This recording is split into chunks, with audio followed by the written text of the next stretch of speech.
আসসালামু আলাইকুম সবাইকে। আমি শাকিগঞ্জ থেকে সাদিয়া বলছি।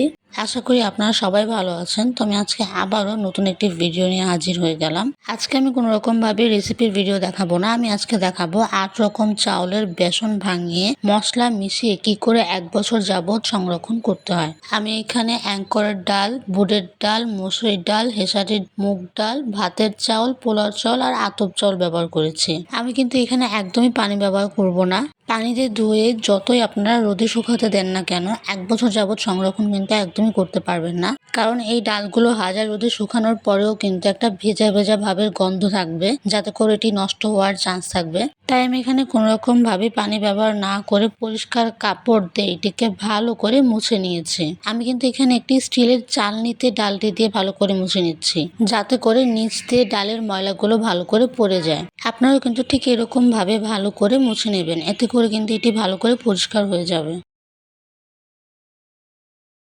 তো আমি এখানে ভালো করে পরিষ্কার করে নিলাম। এখন আমি এটিকে একটি কড়াইয়ে ভালো করে ভেজে নিব।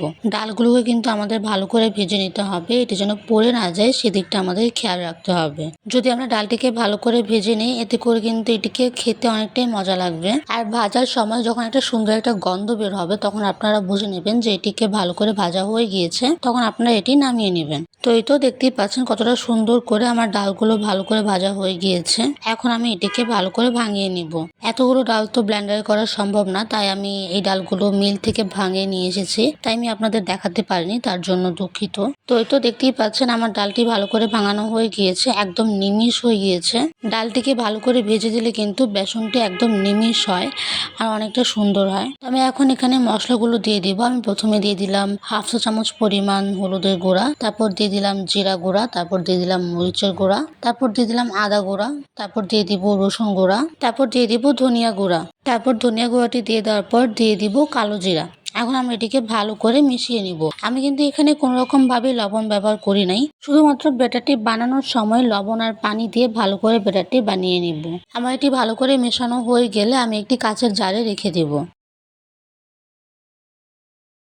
তো এই তো আমার ভালো করে মেশানো হয়ে গিয়েছে। আমি এখন একটি কাঁচের জারে রেখে দিব। আমার যেহেতু ১ বছর যাবৎ সংরক্ষণ করতে হবে, তাই আমি শুধু কাঁচের জারে না, আমি একটি বড় একটি বক্সেও রেখে দিয়েছিলাম। ঠিক এরকম করে রাখলে আপনাদের কিন্তু অনেকটাই সুবিধা হবে। শুধু রোজার মাস কেন, পুরো বছরই আপনারা ঠিক এরকম ভাবে সংরক্ষণ করে খেতে পারবেন। কোনো রকম ঝামেলা ছাড়াই এখন আপনারা ব্যাটারটি খুব সুন্দর করে বানিয়ে নিতে পারবেন। তো এই তো আজকের ভিডিওটি এই পর্যন্তই। আশা করি এই ভিডিওটি আপনাদের অনেকটাই উপকার হবে।